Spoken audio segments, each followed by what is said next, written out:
Shri Bhagwati classes के इस व्यास पट पर सभी ध्यानी और योगियों का हार्दिक स्वागत है। आज का पुरुषोत्तम मास के शुभ अवसर पर जो हरिपाठ का हिंदी में विवरण, यह 7 दिन का जो प्रोग्राम है, आज उसका तीसरा दिन है।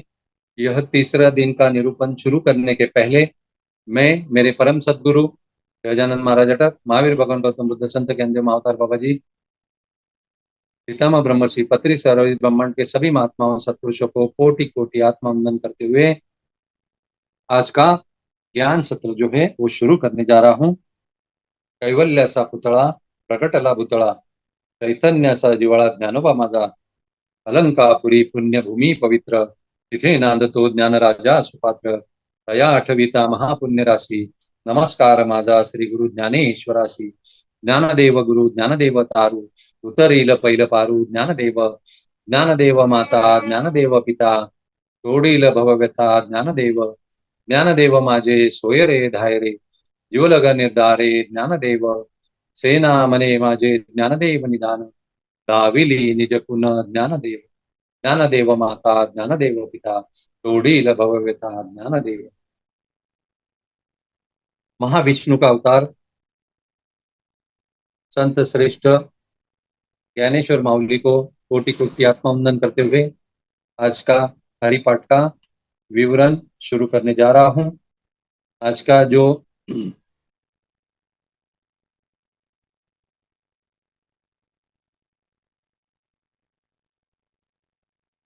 हरिपाठ का जो अभंग जो है वह है, विष्णु विन जप व्यर्थ त्याचे ज्ञान, रामकृष्णी मन नाही ज्याचे, उपजोनी करंटा नेने अद्वैत वाटा, रामकृष्णी पैठा कैसेनी होय, द्वैताची झाडणी गुरुविन ज्ञान, दया कैचे कीर्तन घडे नामी, ज्ञानदेव म्हणे सगुण हे ध्यान, नाम पाठ मौन प्रपंचाचे, हरिमुखे मना पुण्याची गणना कोण करी।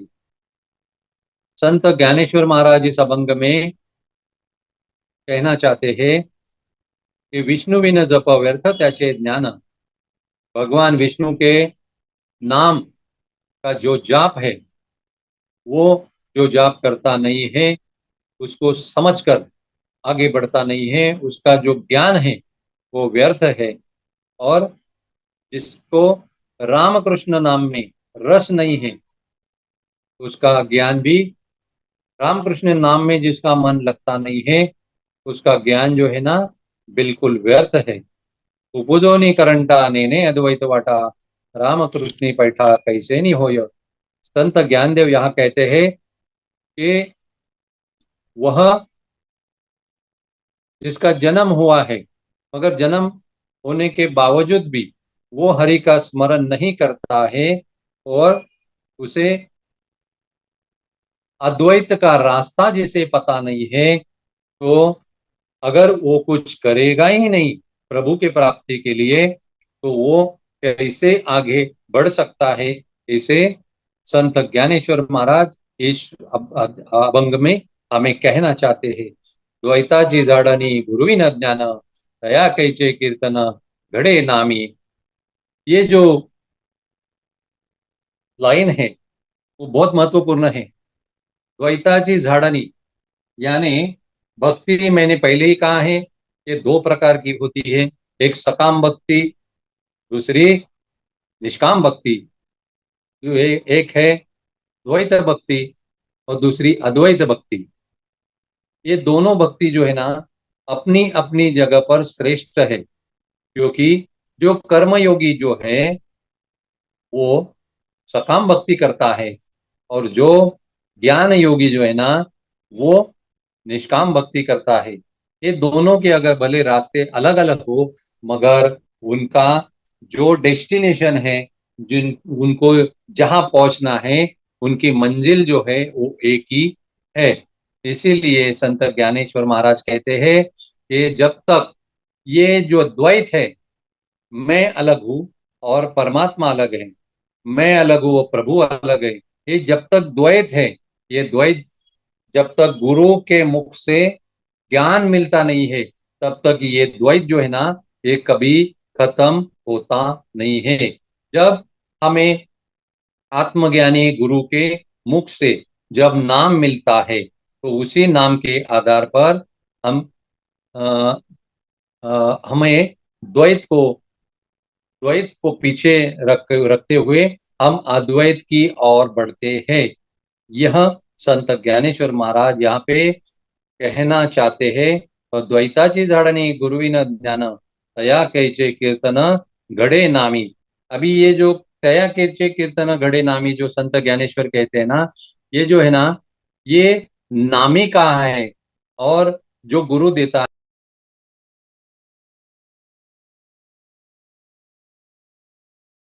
नामी, ये दोनों भी है ना सिद्धांत है। नाम, नामी, अभेद, ये नाम शास्त्र का सबसे बड़ा सिद्धांत है। नाम और नामी अभेद कैसा है? क्योंकि नाम जो है ना, वो द्वैत भक्ति से शुरू होता है। और नामी जो है ना, वो नामी तक हम जब पहुंचते हैं, तो नामी से हम अद्वैत भक्ति की शुरुआत करते हुए अद्वैत भक्ति का अनुभव लेते हैं। इसलिए नाम शास्त्र का सिद्धांत है नाम, नामी, अभेद। नाम यानी क्या? जैसे हमारा नाम है, हाँ, मेरा नाम सुनील है, तो मुझे जो सुनील नाम जो है ना, जो मेरा जन्म होने के बाद में 12वें दिन में जब हम मुझे झूले में डालते हैं, तब मुझे 12वें दिन वो नाम मिलता है। मगर ये नाम किसका है? जब हम जब हम आपको मेरा अगर फोटो बताएंगे, तो ये इंसान का ये नाम है। तो वो इंसान का नाम, इंसान का जो जो नाम रखा हुआ होता है ना, वो उसे नाम कहते हैं। मगर जो किस इंसान का नाम है, जब उसकी तस्वीर सामने आती है, तो उस तस्वीर के साथ में उस नाम को नामी कहते हैं। और नाम और नामी अभेद, ऐसा यहाँ पे संत ज्ञानेश्वर महाराज भावार्थ के माध्यम से हमें कहना चाहते हैं। यानी प्रभु का नाम और जिस प्रभु को हमें अद्वैत स्थिति में अनुभव करना है, वो अलग अलग नहीं है, वो एक ही है। मगर वो अभेद जो है, जो अद्वैत है, वो नामी के अधिष्ठान पे है, नाम के अधिष्ठान पर नहीं है। यह हमें यहाँ पर समझना होगा। आगे की लाइन में ज्ञानेश्वर माऊली कहते हैं कि ज्ञानदेव म्हणे सगुण हे ध्यान, नाम पाठ मौन प्रपंचाचे। संत ज्ञानेश्वर महाराज यहाँ पे कहना चाहते हैं कि सगुण है ध्यान। सगुण यानी उपासना है ना, तीन तरह की होती है। तीन तरह की उपासना कैसी? एक साकार रूप या मूर्ति की उपासना, उसे साकार उपासना कहते हैं। दूसरी सगुण उपासना, और तीसरी निर्गुण उपासना। तो संत ज्ञानेश्वर महाराज कहते हैं कि हम जो नाम लेते लेते हमें जो ध्यान लगता है, वो ध्यान के कौन से उपासना में आता है? सगुण उपासना में आता है। तो सगुण उपासना का जो अर्थ है, मीनिंग है, वो मीनिंग क्या है? सगुण उपासना यानी मराठी में मैं कहता हूं, आप समझ जाओगे। सगुणाची उपासना म्हणजे भगवंताच्या 6 गुणांची जोपासना। म्हणजे सगुण की उपासना यानी प्रभु के जो 6 गुण है, वो 6 गुण की हम लोग क्या कहते हैं? सराहना करते हैं। और 6 गुण अपने अंदर उभरने चाहिए। ये अपने आप जब हम नाम से लेकर नामी तक पहुंचते हैं, तो अपने आप ये 6 गुण जो है ना, ये उभर कर आते हैं। तो ये 6 गुण कौन से हैं? इसलिए भगवान को, प्रभु को, परमात्मा को षडगुण ऐश्वर्य संपन्न कहा है। ये षडगुण ऐश्वर्य संपन्न क्यों कहा है?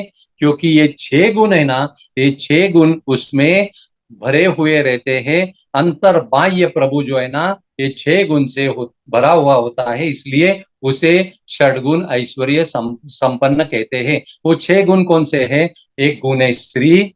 श्री, श्री यानी श्री गणेशाय नमः का श्री।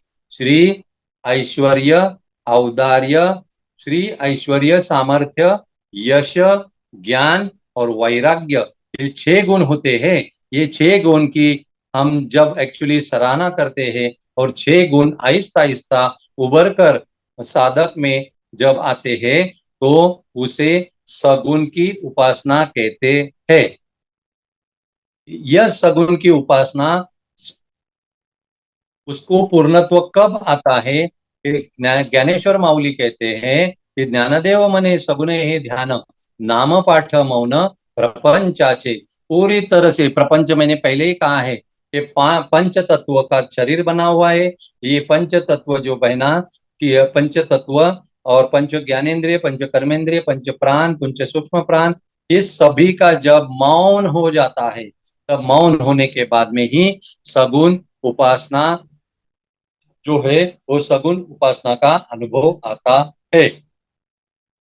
आगे के अभंग में संत ज्ञानेश्वर महाराज कहते हैं, त्रिवेणी संगमी नाना तीर्थे भ्रमी, चित्त नाही नामी तरिते व्यर्थ, नामा से विन्मुख तो नर पापिया, हरिविन धावया न पवे कोणी, पुराण प्रसिद्ध बोलिले वाल्मिक, नामे तिनी लोक उद्धरती, ज्ञानदेव मने नाम जपा हरीचे, परंपरा त्याचे कुळशुद्ध।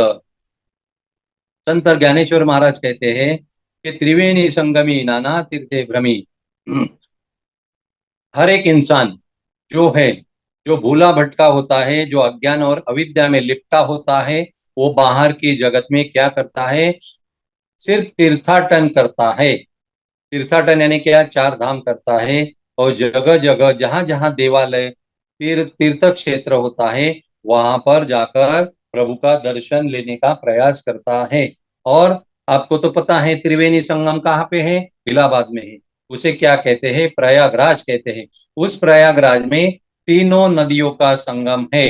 त्रिवेणी संगम यानी क्या? गंगा, यमुना, सरस्वती, ये तीनों नदियों के संगम में क्या करता है? वो डुबकी लगाकर ऐसा समझता है कि मैं अभी पवित्र हो गया, मैं अभी शुद्ध हो गया और मैं अभी पावन हो गया। मगर गंगा, यमुना, सरस्वती सिर्फ शरीर को धोते हैं, अपने कर्म और विचार नहीं धोते। इसलिए कर्म और अपने विचारों को अगर धोना है तो हमारा चित्त जो है वो नामी पर होना जरूरी है। इसलिए ज्ञानेश्वर माऊली कहते हैं, त्रिवेणी संगमी नाना तीर्थे भ्रमी, चित्त नाई नामी तरिते व्यर्थ। आप अगर त्रिवेणी संगम में स्नान करोगे, कोई भी तीर्थ क्षेत्र घूमते रहोगे, अगर आपका चित्त नामी में यानी प्रभु में नहीं है, तो ये सभी प्रकार जो आप करते हो बहिर्मुख होकर, वो सभी व्यर्थ है। नामा से विन्मुख तो नर पापिया, हरि विना धावया न पवे कोनी। संत ज्ञानेश्वर महाराज कहते हैं कि जो प्रभु का नाम नहीं ले रहा है, प्रभु का नाम जाप नहीं कर रहा है, प्रभु का स्मरण नहीं कर रहा है, वह पापी है। और सिर्फ उसे प्रभु परमात्मा ही उसे बचा सकते हैं, ऐसा उन्होंने संत ज्ञानेश्वर माऊली ने कहा है। पुराण प्रसिद्ध बोलिले वाल्मीक, नामे तिनी लोक उद्धरती। पुराणों में लिखा है कि वाल्मीकि जो है ना, एक जमाने का डाकू था और वो सभी को लूटता था, सभी की हत्या करते हुए अपनी जो है वो अपना जो संसार जो है वो चलाता था, अपने बाल बच्चों का उधर निर्वाह करता था। मगर ये वाल्या कोड़ी जो है ना, एक बार ऐसा हुआ कि नारद मुनि वहां से जा रहे थे, तो नारद मुनि की हत्या करने के वजह से उन्होंने अपना हथियार जो है ना, कुलाड़ी, वो ऐसे नारद मुनि के वो मारने वाले थे। तो नारद मुनि ने उनको कहा कि ये तू किस लिए कर रहा है? तो उन्होंने कहा कि मैं मेरे बाल बच्चों के लिए ये कर रहा हूँ।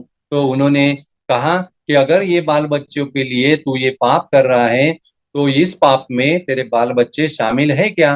तो ये तू पूछ कर आ। तो वाल्या कोड़ी जो है वो कहने लगा, अगर मैं पूछने गया तो तुम यहाँ से जाओगे नहीं, मैं आपका इंतजार करूंगा। आप घर में अपने बीवी बच्चों को पूछ के आना कि मैं जो कर्म कर रहा हूँ इसमें आप शरीक हो क्या, इसमें आप शामिल हो क्या।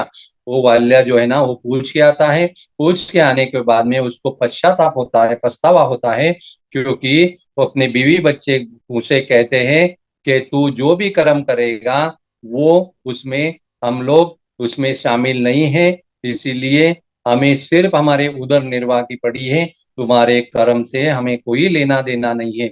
इसलिए पछतावा होकर जब नारद मुनि के पास वाल्या आता है, वो आने के बाद में वह नारद मुनि उसको नाम देते हैं, और नाम देने के बाद में उसे नाम का कैसे रहस्य बताते हैं, और नाम का रहस्य बताते हुए यह नाम जो है ना कैसे लेना है यह बताते हुए वहां से निकल जाते हैं। तो एक दिन 12 साल के बाद में वह वाल्या कोड़ी यानी एक डाकू था, वो डाकू का वो वाल्मीकि ऋषि बन गया। इसलिए पुराण प्रसिद्ध बोलिले वाल्मीक नामे तीन लोक उद्धरती। तीन लोक यानी क्या? स्थूल देह, सूक्ष्म देह और अति सूक्ष्म देह। ये तीनों लोक के परे यानी स्वर्ग, मृत्यु और पाताल, ये तीन लोकों में तीन लोक के परे वो जाता है, और परे जाते हुए उसका क्या है, जीवन मुक्ति का लाभ लेते हुए उसका उद्धार होता है। ऐसा संत ज्ञानेश्वर माऊली यहाँ पे कहते हैं। आगे के चरण में वो कहते हैं, ज्ञानदेव मने नाम जपा हरीचे परंपरा त्याचे कुळ शुद्ध। संत ज्ञानेश्वर माऊली यहाँ कहते हैं कि हरि का नाम जो है सभी ने लेना चाहिए, जपना चाहिए, कहना चाहिए, और उसकी कीर्ति और महिमा गाना चाहिए। ये क्यों कहते हैं? क्योंकि अपना पूरा कुल जो है, वो कुल जो है ना पूरा शुद्ध होने के लिए इसकी जरूरत है। अपने कुल में एक भी अगर पुण्यवान सत्पुरुष है, पुण्यवान महात्मा है और पुण्यवान साधक है, तो एक एक पुण्यवान साधक की वजह से पूरा कुल जो है ना उसका उद्धार हो जाता है। ऐसा संत ज्ञानेश्वर महाराज यहाँ पे कहते हैं कि इसलिए प्रभु को कभी भी भूलना नहीं चाहिए। क्योंकि आप द्वैत भक्ति करो या अद्वैत करो, सकाम भक्ति करो या निष्काम भक्ति करो, मगर प्रभु के लिए कुछ ना कुछ तो करते रहो। जो भी करोगे वो कभी फिजूल जाता नहीं है, वो काम आता है। उससे जो पुण्य जमा होता है, वो पुण्य की जो महिमा जो है वो अपरंपार है। वो पुण्य की जो गिनती जो है कोई भी कर नहीं सकता। इसलिए कहते हैं कि हरि मुखे मना पुण्याची गणना को न करी। आगे के अभंग में संत ज्ञानेश्वर महाराज कहते हैं, हरि उच्चारणी अनंत पाप राशी जातील लयाक्षी क्षण मात्रे ऋण अग्नि मेळे समरस झाले तैसे नामे केले जपता हरी। हरि उच्चारण मंत्रागाध फळे भूतबाधा भेने तेथे ज्ञानदेव मने हरि माझा समर्थ न कर व्यर्थ उपनिषदा हरिमुखे मना पुण्याची गणना को न करी। संत ज्ञानेश्वर माऊली यहाँ पे कहते हैं कि हरि के नाम का उच्चार करते ही कितने भी अपने पाप हो, वो पाप जो है ना पूरी पूरी तरह से उनका लय हो जाता है, निर्मूलन हो जाता है, वो भस्म हो जाता है और वो खत्म हो जाते हैं। ऐसा संत ज्ञानेश्वर महाराज कहते हैं। और वो कैसे खत्म हो जाते हैं? तो उन्होंने कहा है कि तृण अग्नि मेळे समरस झाले तैसे नामे केले जपता हरि। जैसे अपने गांव में जो ये रहता है, चारा रहता है, प्राणियों का जो चारा रहता है उसे मराठी में गवत कहते हैं। वो प्राणियों के चारा जो रहता है ना उसका ढेर पड़ा रहता है, और इतना ढेर पड़ा रहता है अगर उसको एक भी माचिस की अगर तीली लग जाएगी तो पूरी तरह से वो क्षण में वो पूरा जो ये है जो प्राणियों का जो चारा जो है वो पूरी तरह से जो है ना वो उस आग में जलकर राख हो जाता है। वैसे ही हरि का पवित्र नाम लेने से पूरी तरह से अपना पाप भी, जो भी हम लोगों ने कर्म किया है, कुकर्म किया है, अधर्म किया है, पाप कर्म किया है, वो नाम की अग्नि में भस्मसात होता है।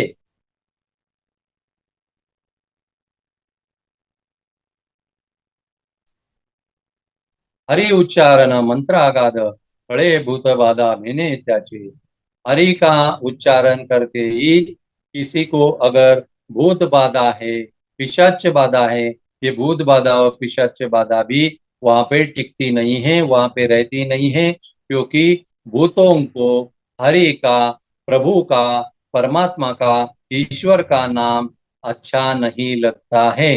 किसी को भी कभी भी कहीं भी भूत लगा हो या पिशाच तकलीफ दे रहा हो, तो आप अगर जोर जोर से प्रभु का नाम गुनगुनाओगे, तो आदमी जो है, इंसान जिसको भूत और पिशाच की बाधा हुई है, वो भूत पिशाच जो है उसके शरीर को छोड़कर दूसरी जगह चले जाते हैं, क्योंकि उनको प्रभु का नाम अच्छा नहीं लगता, प्यारा नहीं लगता। प्रभु के नाम की वो भूत और पिशाच को एलर्जी होती है, इसलिए वो शरीर छोड़कर वो भाग जाते हैं। आगे के चरण में संत ज्ञानेश्वर माऊली कहते हैं, ज्ञानदेव मने हरि माझा समर्थ, न करवे अर्थ उपनिषदा, हरिमुखे मना, हरिमुखे मना, पुण्याची गणना कौन करी। संत ज्ञानेश्वर माऊली यहाँ कहते हैं कि मेरा प्रभु, मेरा हरि इतना समर्थ है, कि इतना समर्थ है कि उसको उपनिषद जो है, उपनिषद, उपनिषद यानी क्या मालूम है? उपनिषद यानी सभी वेदों का सार, उसे उपनिषद कहते हैं। और उपनिषद कितने हैं? 14 उपनिषद है। और उपनिषद, ये जो उपनिषद जो है ना, वो हरि मेरा इतना समर्थ है, तो उसका वर्णन उपनिषद भी नहीं कर सके, वेद नहीं कर सके, तो उपनिषद क्या करेंगे। इसलिए संत ज्ञानेश्वर माऊली कहते हैं कि ज्ञानदेव मने हरि माझा समर्थ, न करवे अर्थ उपनिषदा, कि इसलिए हरिमुखे मना, हरिमुखे मना, पुण्याची गणना कौन करी। इतना द्वैत भक्ति करना है तो हरि का नाम, हरि का जाप, हरि का स्मरण करना जरूरी है, क्योंकि द्वैत भक्ति, अद्वैत भक्ति का रास्ता द्वैत भक्ति से ही जाता है। अगर द्वैत भक्ति को नहीं अपनाओगे तो अद्वैत भक्ति तक हम नहीं पहुंच सकते। इसलिए हरि का नाम मुख में धारण करते हुए जब जो पुण्य मिलता है, वो पुण्य की जो गिनती या गणना जो है, वो गणना कोई भी नहीं कर सकता। आगे चलते हुए संत ज्ञानेश्वर माऊली अपने आगे की रचना में, अभंग में ये कहते हैं कि तीर्थ व्रत नेम भावे विन सिद्धि, वायाची उपाधी दंभ करची जना, भाव बळे आकळे एरवी नाकळे, करतळी आवळे तैसा हरी, पारियाचा रवा घेता भूमीवरी, यत्न परोपरी साधन तैसे, ज्ञानदेव मने निवृत्ती निर्गुण, दिदले संपूर्ण माझ्या हाती, हरिमुखे मना, हरिमुखे मना, पुण्याची गणना कोण करी। तीर्थ व्रत नेम भावे बिन सिद्धि, वायाची उपाधि करसी जना। अगर प्रभु के प्रति आपको आदर नहीं है, प्रेम नहीं है, भक्ति नहीं है, और प्रभु के प्रति जिज्ञासा नहीं है, तो आप कितनी भी तीर्थ यात्रा करो, तो एक प्रकार की वह उपाधि है। उपाधि यानी लोगों को बताने के लिए, जैसा ब्रह्मश्री पत्री सर कहते हैं कि जो भी बाहर की उपासना करते हो उसे प्रदर्शन कहते हैं।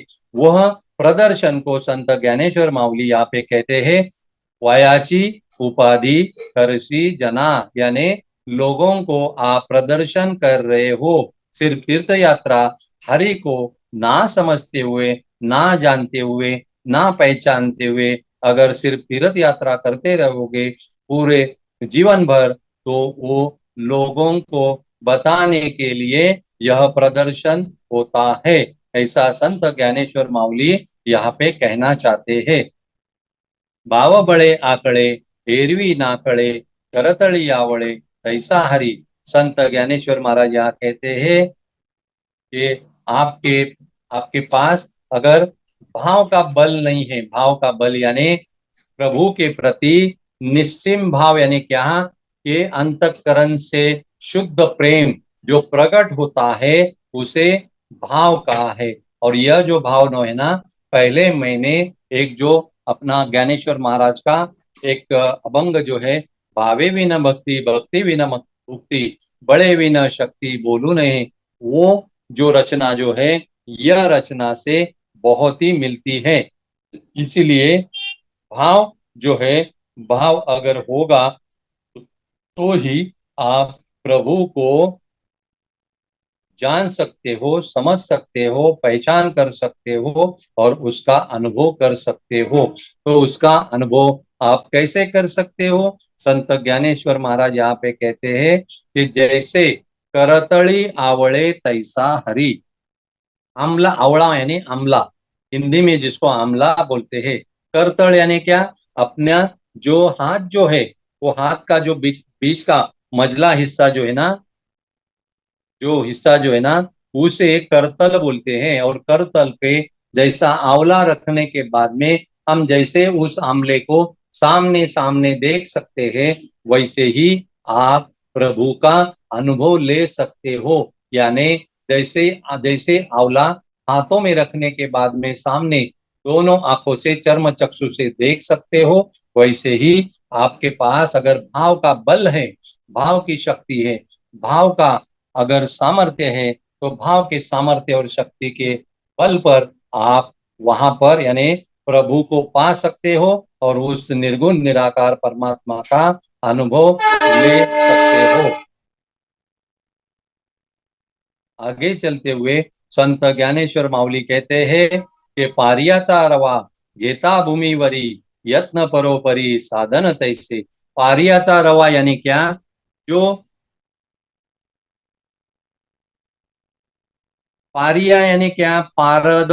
पारद यानी क्या? मर्क्यूरी। इसको अंग्रेजी में मर्क्यूरी बोलते हैं, हिंदी में पारद बोलते हैं, और मराठी में उसे पारा बोलते हैं।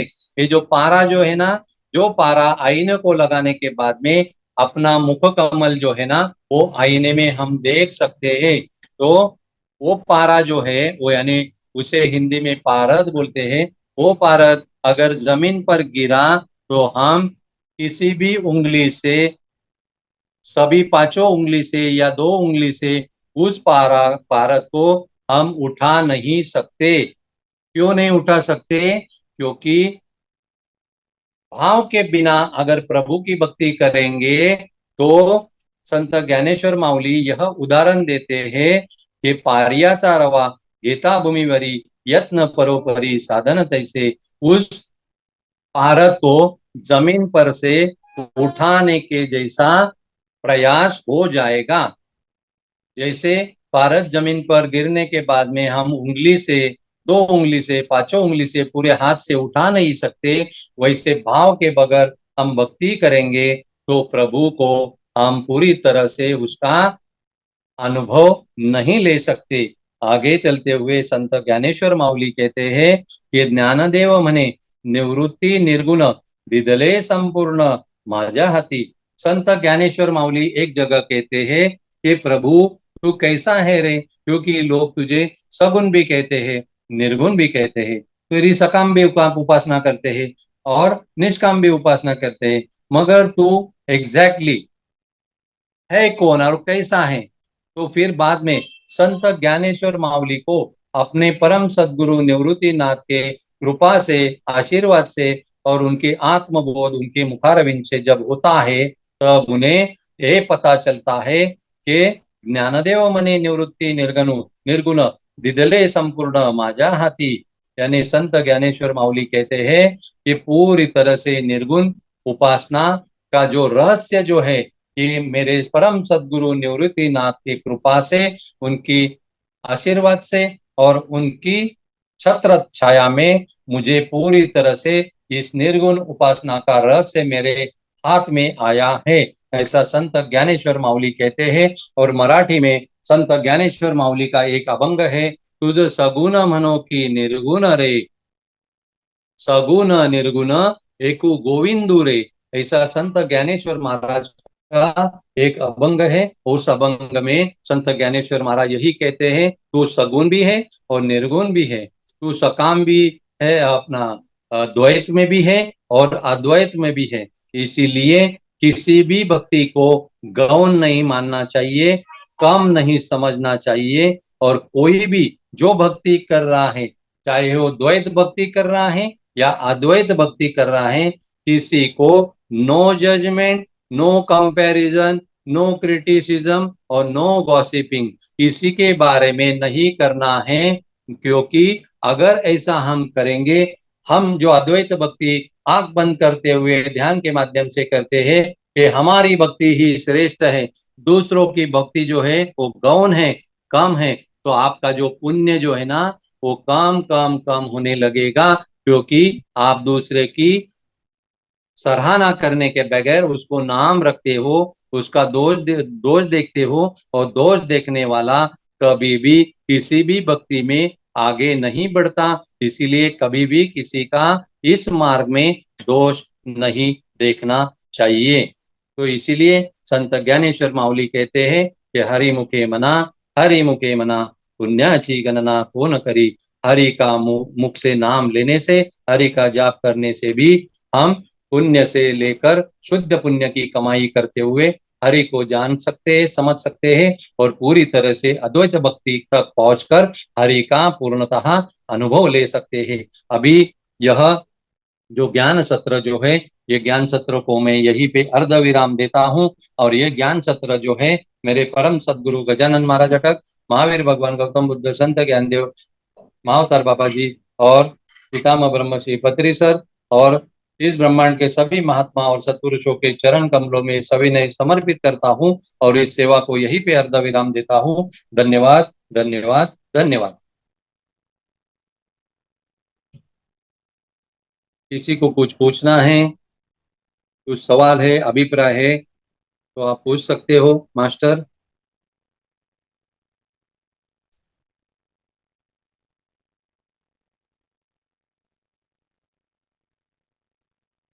नहीं तो हम दोबारा इसी मीटिंग आईडी पर